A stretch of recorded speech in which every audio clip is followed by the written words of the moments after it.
मेरठ से मोदीपुर तक मेरठ मेट्रो के उद्घाटन कार्यक्रम के लिए आदरणीय प्रधानमंत्री जी स्वयं यहां पर उपस्थित हुए हैं। ये हम सब के लिए अत्यंत आह्लादकारी और उत्साह का क्षण है। इस अवसर पर मैं आदरणीय प्रधानमंत्री जी का आप सभी मेरठ वासियों की ओर से, हापुड़ वासियों की ओर से और गाजियाबाद वासियों की ओर से हृदय से स्वागत करता हूं, अभिनंदन करता हूं। आज के इस समारोह में उपस्थित केंद्रीय मंत्री और भारतीय जनता पार्टी के प्रदेश के अध्यक्ष श्री पंकज चौधरी जी, केंद्रीय मंत्री श्री जयंत चौधरी जी, उत्तर प्रदेश सरकार में मंत्रिमंडल के मेरे वरिष्ठ सहयोगी श्री ब्रजेश पाठक जी, धर्मपाल सिंह जी, दिनेश खटीक जी, डॉक्टर सोमेंद्र तोमर जी, सभी माननीय जनप्रतिनिधिगण, माननीय सांसद श्री अरुण गोविल जी, श्री लक्ष्मीकांत वाजपेयी जी, डॉक्टर राजकुमार सांगवान जी, श्री चंदन चौहान जी और मेरठ, हापुड़, गाजियाबाद के हमारे सभी माननीय जनप्रतिनिधिगण, उपस्थित बहनों और भाइयों, मैं सबसे पहले आप सबकी ओर से नमो भारत सेमी स्पीड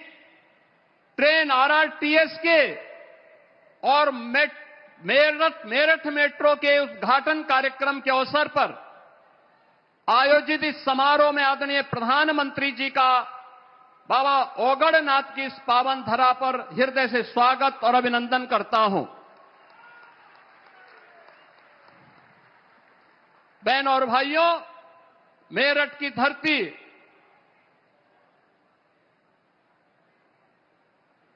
यह भारत की पौराणिक धरती के साथ साथ ऐतिहासिक पृष्ठभूमि और भारत के प्रथम स्वतंत्र समर की गवाह रही है।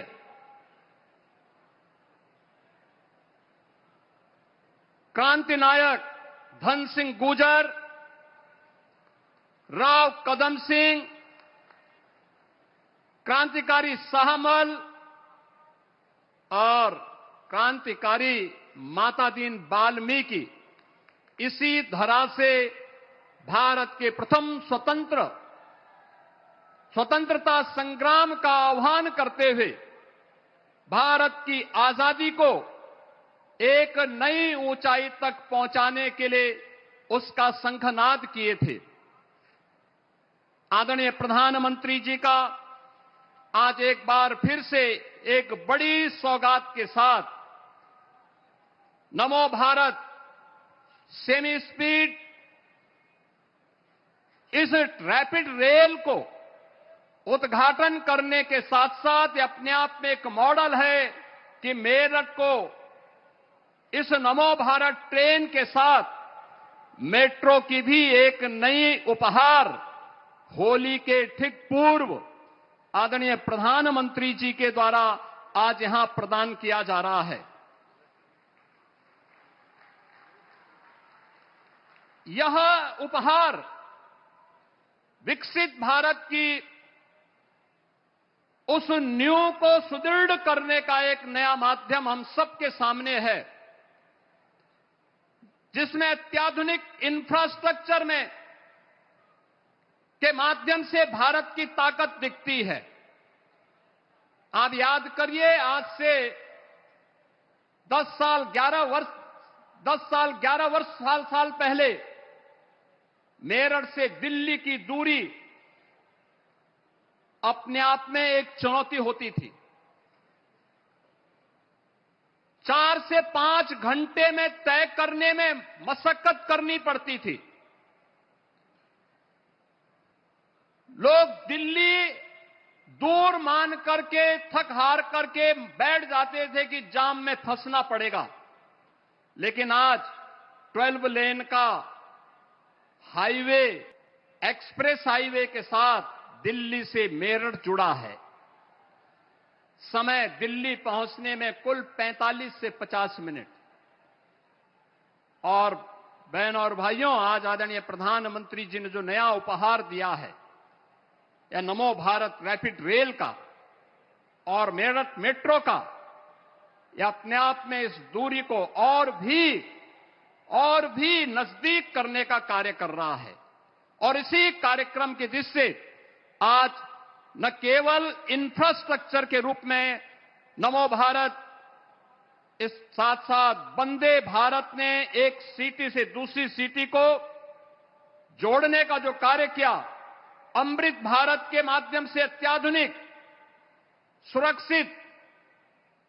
और तेज पब्लिक ट्रांसपोर्ट की सेवाएं आज भारत की एक नई पहचान बन रही है। आपने कल देखा होगा, कल ही आदरणीय प्रधानमंत्री जी ने गौतम बुद्ध नगर जनपद में सेमीकंडक्टर के एक नए प्लांट की आधारशिला का शुभारंभ किया है। आने वाले समय की चुनौती को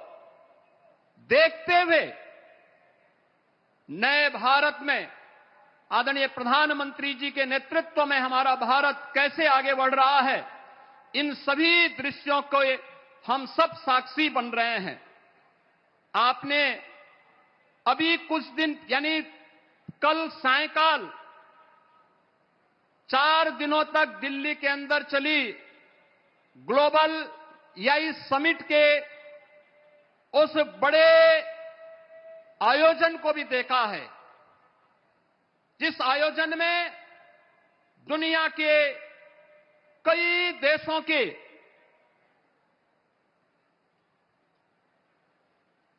राष्ट्राध्यक्षों ने सहभागिता की। 100 से अधिक देशों की प्रतिनिधि भी उस समिट में भागीदार बने और उस समिट के माध्यम से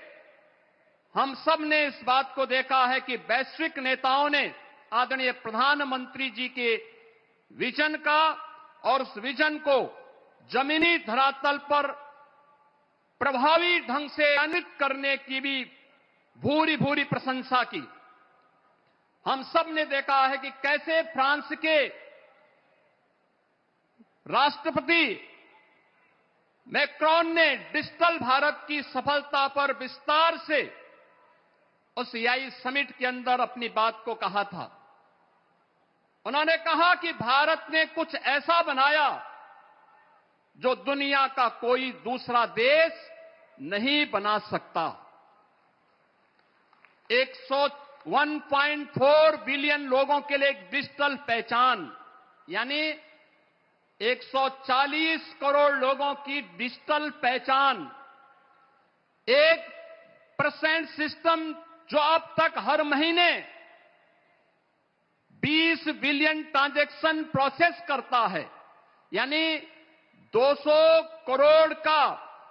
ट्रांजैक्शन प्रोसेस करता है, और एक वन हेल्थ इंफ्रास्ट्रक्चर जिसने 500 मिलियन डिजिटल हेल्थ आईडी जारी किए हैं, यानी 50 करोड़ लोगों को प्रधानमंत्री जन आरोग्य योजना के अंतर्गत आयुष्मान भारत की सुविधा प्रदान की है। यानी राष्ट्रपति मैक्रोन का यह कहना साबित करता है कि आदरणीय प्रधानमंत्री जी की दूरदर्शिता, वह विकसित भारत में वंचितों को वरीयता मिले, बिना भेदभाव के शासन की योजना का लाभ हर गरीब को, हर किसान को, हर नौजवान को और समाज के हर तबके को प्राप्त हो, यह